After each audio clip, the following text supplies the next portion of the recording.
Hi, welcome to 10.2, Part 2. We're going to talk about box whisker plots. Okay, so box whisker plots is a way of measuring what we call dispersion. And dispersion is simply the extent to how much data is spread out. So it's the extent to how much the data is spread out. So let me give you an example. If we have a small spread, we might walk into a gymnasium at elementary school. And if we're looking at the ages of the people inside that gym, the ages might range from 5 to 12. That's a small dispersion because the ages, there's not a big gap in between the ages. You walk into a Nebraska football game, completely different story. You might have ages that range from 5 to 80. So, a lot larger distance between the ages, a lot more ages in there. Okay, so our first measure of dispersion would be range. And that is simply the distance between the first and the last. So it's the distance between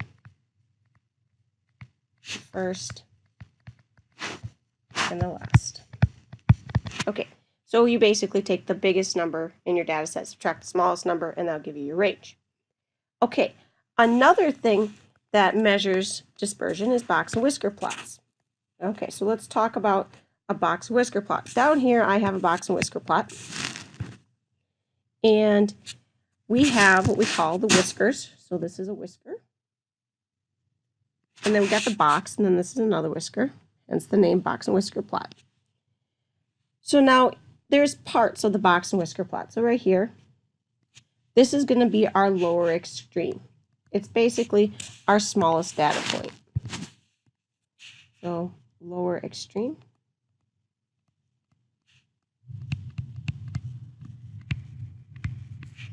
And that's our smallest number.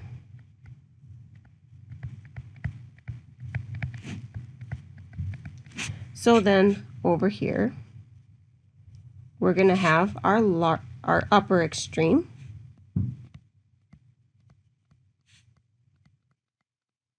That's going to be our largest number.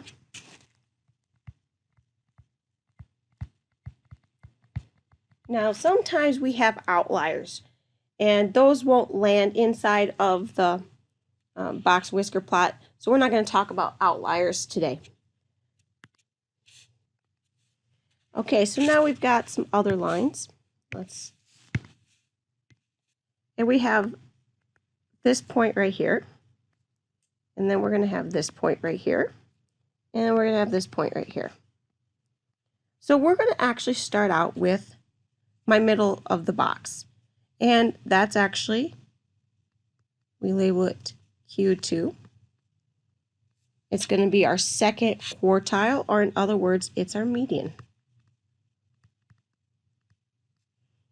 And we're going to put median right here because I don't have it up here. Q2. And it's simply the median of all the data.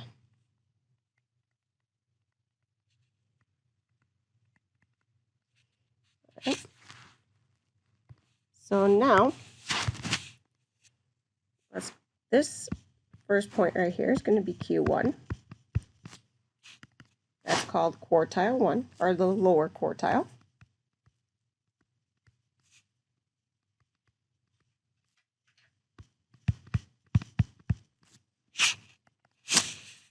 Right.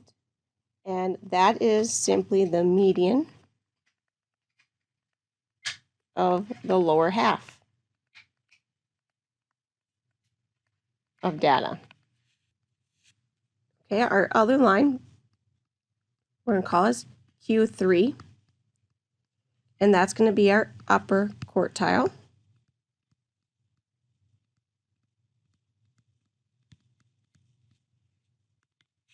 Okay, and so let's change this. I have that wrong. It is the median of the upper half of data.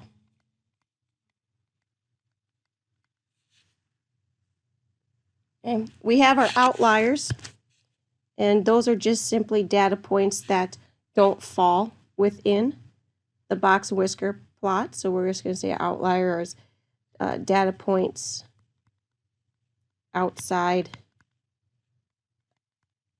of the plot.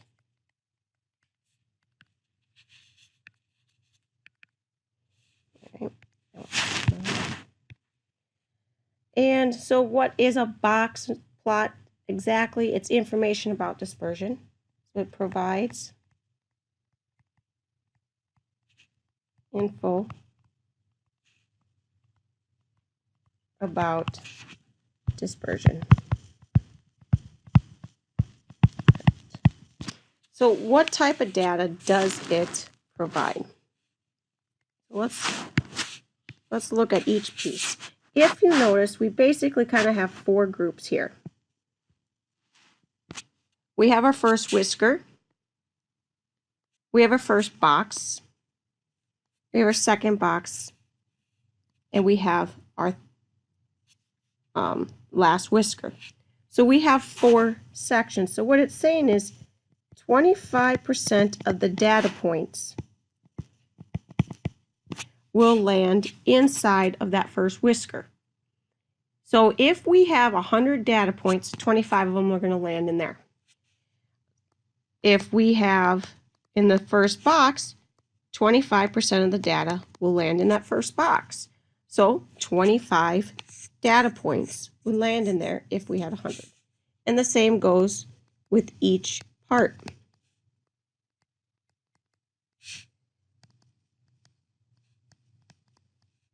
So if we were to look at a Nebraska football game, and we were to look at everybody that's watching, and we walk into the stadium, we might say that 25% of the ages would range from age, we'll say 10 to 18. And then another 25% might range from 18 to 20. And then another might range from 20 to 22. Most of the people at the football game will probably be college students. So 18 to 22 might be where majority of the people are. And then that last 25% of the data might range from ages 23 to 60. Okay, so it all depends on where those, how many data points land in each part. So let's make a couple box and whisker plots. So here we've got some data. The first thing you want to do is you're going to order your data. Then, step 2, you are going to find the median.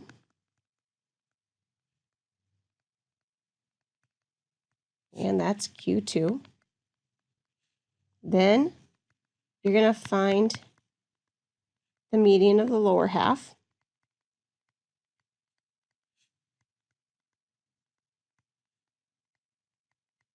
And that's going to be Q1.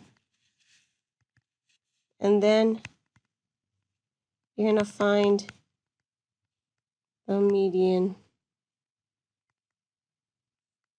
of the upper half. And that's going to be Q3. So let's do that.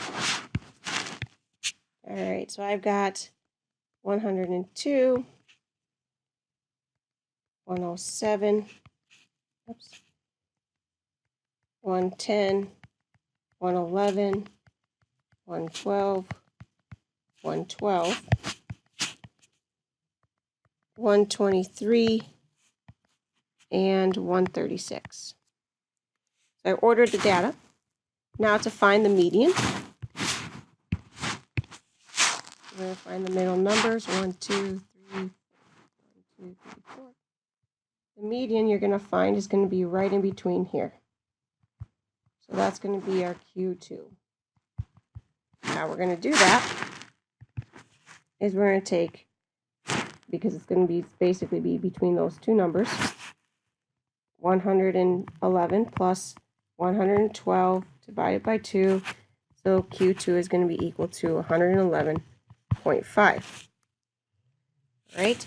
Then what we need to do is find Q1. So what we're going to do is we're going to look at every number that's less than Q2, and we're going to find the median of that data, which is going to fall in between here. That's going to be Q1. So in this case, it's going to be 107 plus 110 divided by 2, which is going to equal 108.5. And we're going to do the same thing on the other side.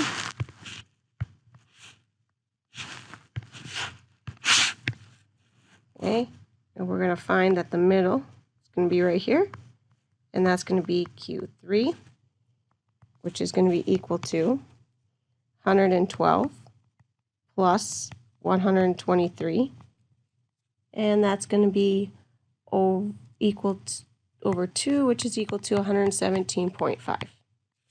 Because basically those are your two middle numbers, so you add them up, divide by 2. These were our two middle numbers, we added, divided by 2. So now when we draw, we're going to start out by drawing a number line. I want a number line for every one. So I start with 102. I'm going to go by 2s. 104, 106, 8.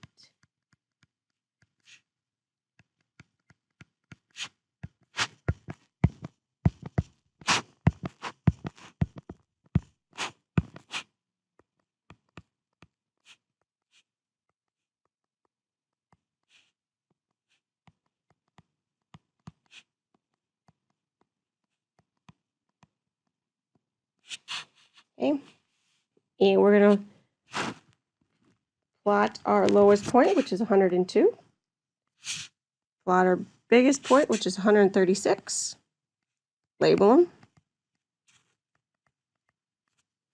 Then we're going to plot our Q1 at 108.5. That would be right here.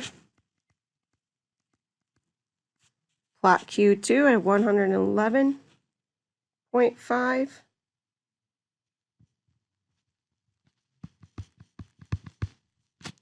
And Q3 is 117.5.